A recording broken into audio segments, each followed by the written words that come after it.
hidden in plain sight. Maybe you recognize it from those fruit stickers. USDA. Behind the scenes, the US Department of Agriculture has been giving out billions of dollars and telling virtually no one. Created in 1862 by President Abraham Lincoln, who knew it as the People's Department, the USDA first got into home finance over 70 years ago. At the time, America had just wrapped up World War II, and the economy was going through a housing shortage that would make 2021 look like a joke. With a focus on rural and underdeveloped areas, the USDA made a big splash in putting affordable home ownership in reach of the common American. Fast forward to 2022, and almost no one is a farmer anymore. I mean, I don't know about you, but I can barely keep a potted plant alive. So the USDA is useless now, right? No? Why would I make a video about it then? That'd be like the dumbest thing ever to do. Stay with me because you most likely already qualify for some of the insane benefits not seen in a run-of-the-mill home loan. While real estate investing is usually considered to be the domain of the wealthy, USDA loans take a wildly different approach. Don't leave yet, because what I'm gonna show you is gonna blow your mind. There are some insane benefits if you can know how to connect the dots. There is far more to the USDA than meets the eye. Let's start off by looking at the Dallas-Fort Worth area in Texas. Now to qualify, you can make up to $77,900, and that limit increases to include anyone making $112,000 for the moderate income bracket.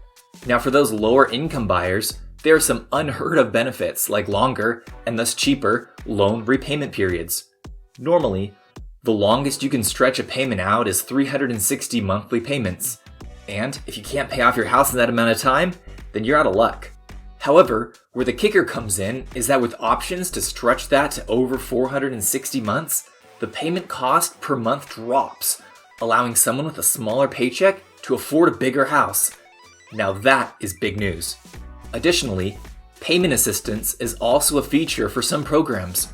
So this is exactly what it sounds like. You get money from the government every month to help pay off your mortgage. Imagine having an extra payday every month just to pay off your home. Passive income making you richer. Ooh, I could get used to this. Those benefits are cool and all, but I haven't even mentioned the best part. Let me introduce you to my friend, the zero down option. Instead of spending years of your life to save up for a down payment just to watch housing prices jump by 30% in a year, what if you could bypass that nightmare completely? Using your current income to pay down the house essentially turns home ownership into something as easy as renting without the scummy landlord. This was only an option for military service members when they used the VA loan until now. Let me say that again. You don't have to bring a dime to the table when closing a USDA loan. Now I know what you're probably thinking. Chris, if these loans are so good, why isn't everyone doing them? And my answer is, well, great question. I mean, forget trying to save up for a house with 0 yard and an insane neighbor when you have options like these. So what do you need in order to qualify and get accepted into these programs? The first requirement is going to be a shoo-in for most people looking to buy a house because all it asks is that you be a legal US resident. Now, I didn't say a citizen because permanent residents, aka green card holders, are just as eligible as someone born here. The second qualification is you need to have a decent credit score. Now, a little bit ago, I did a video about the new credit scoring methods being introduced, so be sure to check that out in the pop-up or link in the description. The minimum credit score can be pretty low, but if you want a decent chance of getting accepted, aim for at least a 640. While I understand many people don't have a 640 credit score, with just a little focus on reducing credit card debt and making some on-time payments, 640 is going to be very attainable for most of you out there. The next thing you need to check off the list is maintaining a consistent income. If you're working odd jobs to make ends meet or keep switching employers, it's going to be challenging to get approved for a USDA loan, or really any loan to be honest. This is because the bank funding your loan needs to know that they can rely on you to keep earning a paycheck and making your payments. So far, these aren't crazy terms. I'm looking at you, Apple Music. And if you're like me, You're probably nodding your head and re-downloading the Zillow app for like the 4th time this year. Before you start home shopping though, make sure that your income checks out. Remember, these programs are made to help you out if you don't make a lot of money. So, you only qualify if you make 115% or less of your area's median income. Now I mentioned area because it is vital. That is because an income that is perfect for the Dallas area may be considered too high if you're trying to buy in rural Alabama. The last condition is probably the trickiest and confuses a lot of people because technically you can only buy a property that is considered rural.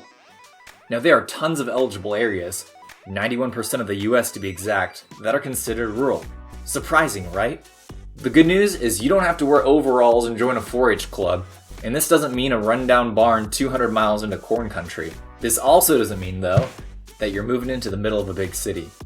The USDA considers rural areas to be places that are lightly populated, which actually qualifies many towns with a population under 35,000 and even some suburban areas in the outskirts of larger towns. This flexibility opens up large swaths of the country to normal people like us, and not only that, but the interest rates are usually discounted. This is such a cool type of loan that most people don't really know much about. However, if you're like the 1% of people that already kind of knew about the USDA loan, head down to the comments and tell me to step up my game. For the rest of us, don't forget to subscribe to the channel so when you inevitably wake up at 3 a.m. in a cold sweat wondering about USDA loans, you know where to go. It could happen. There was once a day that I would pray for you. I'd go and misbehave just so you'd notice too. Sneaking looks up and down from across the room.